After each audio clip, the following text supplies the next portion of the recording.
नमस्कार, city post में आपका स्वागत है। मैं हूं श्रीकांत प्रत्युष। आपके लिए बड़ी खबर है। जी हां, लॉकडाउन की वजह से पूरे देश की अर्थव्यवस्था रसातल में चली गई थी, लेकिन लॉकडाउन खत्म होने के साथ ही अर्थव्यवस्था पटरी पर लौटने लगी है। और बिहार के उप मुख्यमंत्री सुशील कुमार मोदी ने दावा किया है कि 2 महीने अप्रैल और मई में जहां राज्य का अपने स्रोतों से कुल राजस्व संग्रह मात्र 1785 करोड़ था, वहीं अनलॉक 1 यानी जून महीने में यह बढ़कर 2387 करोड़ रुपया पर पहुंच गया है। तो बहुत बड़ी उछाल आई है। अनलॉक 1 यानी जून महीने में यह बढ़कर 2387 करोड़ हो गया। अगर 1785 करोड़ से बढ़कर, तो मतलब 500 करोड़ से ज़्यादा का उछाल आया है। और ये उछाल गाड़ियों की बिक्री की वजह से आया है। अनलॉक का असर वाहनों की बिक्री पर सबसे ज़्यादा पड़ा है। अप्रैल और मई महीने में जहां 14,556 वाहनों की बिक्री हुई थी, वहीं लॉकडाउन हटने के बाद जून में यह बढ़कर 96,302 हो गई है। अप्रैल मई के मुकाबले बिहार में अनलॉक 01 होते ही पिछले 30 दिनों में लगभग 1 लाख गाड़ियों की बिक्री बिहार में हुई है। और बताया जा रहा है कि इस पीरियड में 66 करोड़ का कारोबार हुआ है। अनलॉक 1 में बिहार में 96,302 गाड़ियों की बिक्री हुई है।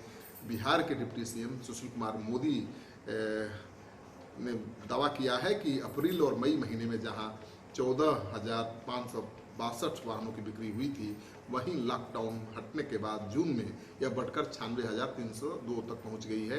तो मानकर चलिए कि जो संक्रमण का खतरा बढ़ा हुआ है, इस वजह से लोग पब्लिक ट्रांसपोर्ट का इस्तेमाल कम कर रहे हैं और प्राइवेट वाहनों का इस्तेमाल ज़्यादा करने लगे हैं। तो संक्रमण के खतरे से बचने के लिए लोग वाहनों की खरीद खूब कर रहे हैं, ये यही दिखाता है। तो डिप्टी सीएम सुशील मोदी ने बताया कि अनलॉक के 1 महीने में टैक्स कलेक्शन से लेकर वाहनों की बिक्री में जो उछाल आया है वो अप्रत्याशित है। उनके अनुसार अप्रैल और मई के मुकाबले जून में राज्य का राजस्व संग्रह 1785 करोड़ के मुकाबले 2387 करोड़ तक पहुंच गया है, यानी 500 करोड़ से ज़्यादा का उछाल आया है। सुशील मोदी का कहना है कि अनलॉक 01 के दौरान निर्माण सहित अन्य कारोबार शुरू होने के वजह से सामानों की बिक्री में ज़बरदस्त इजाफा हुआ है। अप्रैल और मई के 2 महीने में जहां ई-वे बिल के जरिए बाहर से बिहार में बिकने के लिए 13,704 करोड़ का माल आया, वहीं अकेले जून में यह बढ़कर 13,662 करोड़ तक पहुंच गया है। इन सामानों में मुख्य रूप से सीमेंट, लोहा, दवा, वाहन, कपड़े और बिजली के उपकरण शामिल हैं।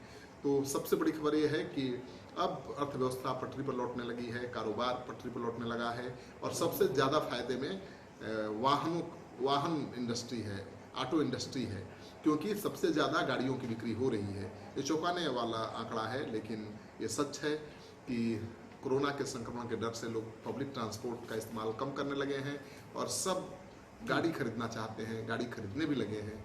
और 1 लाख तक अगर आंकड़ा पहुंच गया है गाड़ी खरीदने का, तो ये बहुत बड़ा आंकड़ा है और बहुत बड़ा उछाल है। और इससे मुझे लगता है कि ऑटो इंडस्ट्री को फिर से एक नया जीवन मिलने वाला है, क्योंकि ऑटो इंडस्ट्री बहुत खस्ता हाल था, बहुत ख़राब दौर से गुजर रहा था। ऐसे में कारों की बिक्री से ऑटो इंडस्ट्री के दिन बहुरने के संकेत मिल रहे हैं। इस वीडियो को ज़्यादा से ज़्यादा लोगों के साथ शेयर करिए, ताकि लोगों को पता चले कि लॉकडाउन हटने के साथ ही सब कुछ धीरे धीरे सामान्य होने लगा है, लेकिन संक्रमण का खतरा अभी भी बना हुआ है। और उसी संक्रमण से बचने के लिए बिहार के लोग गाड़ियाँ खरीद रहे हैं।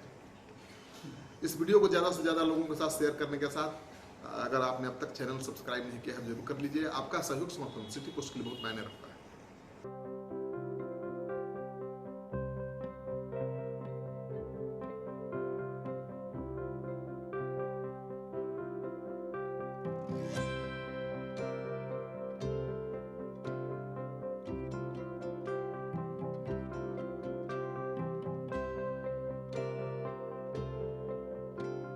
एक जिंदगी बचाने वाले को हीरो कहते हैं और 1000 जिंदगी बचाने वाले को हेल्थ केयर वर्कर।